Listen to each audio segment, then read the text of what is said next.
Aduh.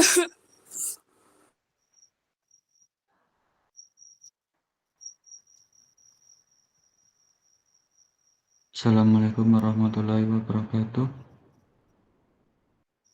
Waalaikumsalam warahmatullahi wabarakatuh.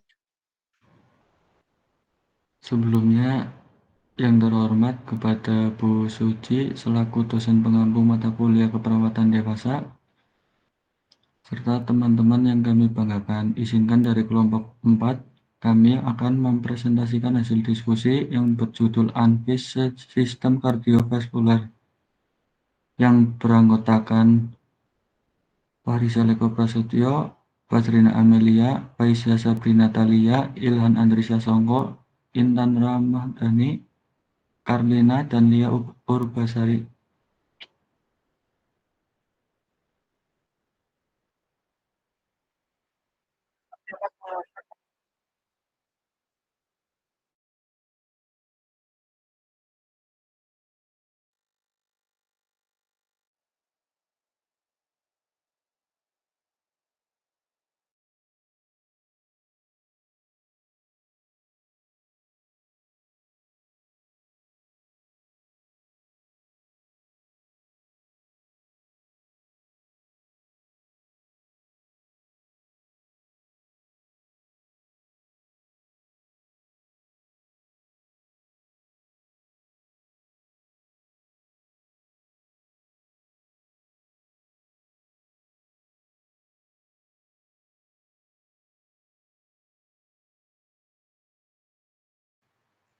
Secara struktur, jantung memiliki panjang 12 cm, lebar 9 cm, berat jantung laki-laki dewasa 250 sampai 390 gram, dan berat jantung wanita dewasa 200 sampai 275 gram. Jantung terletak di dalam rongga mediastinum dari rongga dada. Bagian ujung disebut apex atau ICS 4 atau 5 mid clavicularis.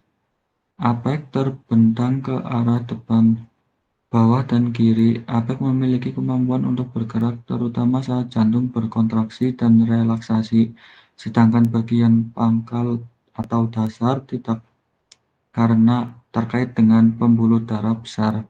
Selaput-selaput yang mengitari jantung disebut perikardium yang terdiri atas dua lapisan, yaitu perikardium parietalis atau lapisan luar melekat pada tulang dada dan selaput paru, dan perikardium visceralis atau lapisan permukaan dan jantung yang disebut epikardium.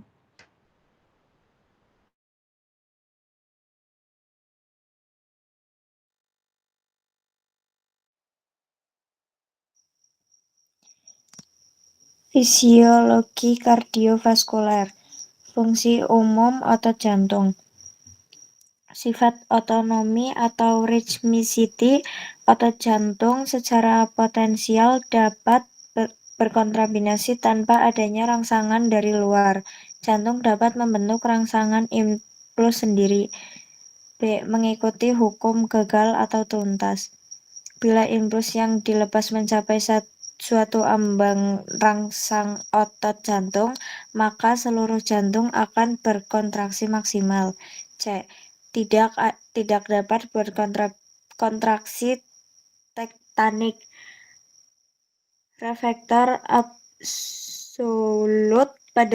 pada otot jantung berlangsung sampai sepertiga relaksasi jantung yang merupakan upaya tubuh untuk melindungi diri.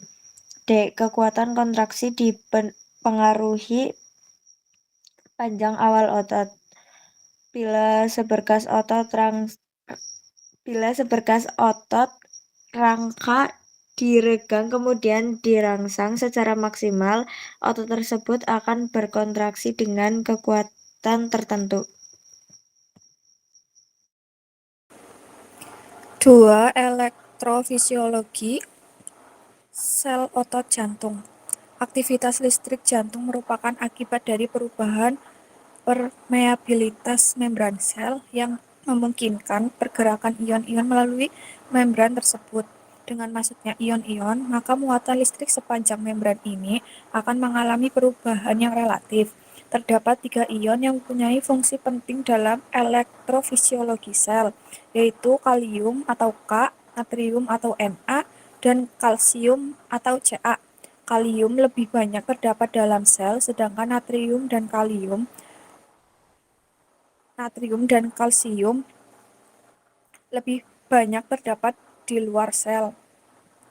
3. Siklus jantung. Jantung punyai 4 pompa yang terpisah, 2 pompa primer atrium dan 2 pompa tenaga ventrikel. Periode akhir dari kontraksi jantung sampai akhir kontraksi berikutnya dinamakan siklus jantung. Tiap-tiap siklus dimulai oleh timbulnya potensial aksi secara spontan. Simpul sinoatrial atau SA terletak pada dinding posterior atrium dextra, dekat muara vena cava superior. Kemudian, potensial aksi berjalan dengan cepat melalui berkas atrioventrikular atau AV ke dalam ventrikel. Lalu yang keempat, fungsi jantung sebagai pompa. Pada tiap siklus jantung terjadi sistol dan diastol secara berurutan dan teratur dengan adanya katup jantung yang terbuka dan tertutup.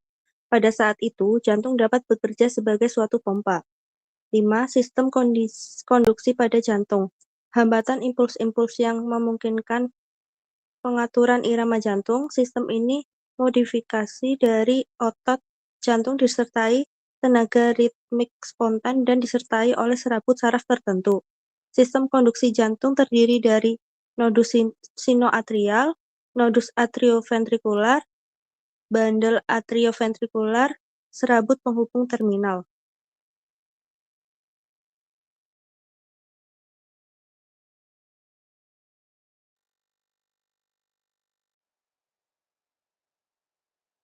Selanjutnya yaitu penyebab kardiovaskular. Penyebab penyakit kardiovaskular dapat bervariasi tergantung pada jenisnya. Misalnya, aterosklerosis atau penumpukan plak di arteri, menyebabkan penyakit arteri koroner dan penyakit arteri perifer. Penyakit arteri koroner, jaringan perut pada otot jantung, masalah genetik atau pengobatan dapat menyebabkan aritmia. Penuaan, infeksi, dan penyakit rematik dapat menyebabkan penyakit katup jantung.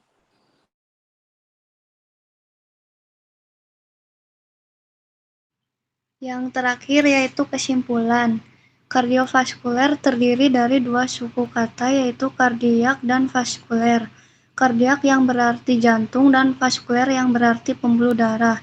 Dalam mekanisme pemeliharaan lingkungan internal, sirkulasi darah digunakan sebagai sistem transport oksigen, karbon dioksida, makanan dan hormon, serta obat-obatan ke seluruh jaringan sesuai dengan kebutuhan metabolisme tiap-tiap sel dalam tubuh.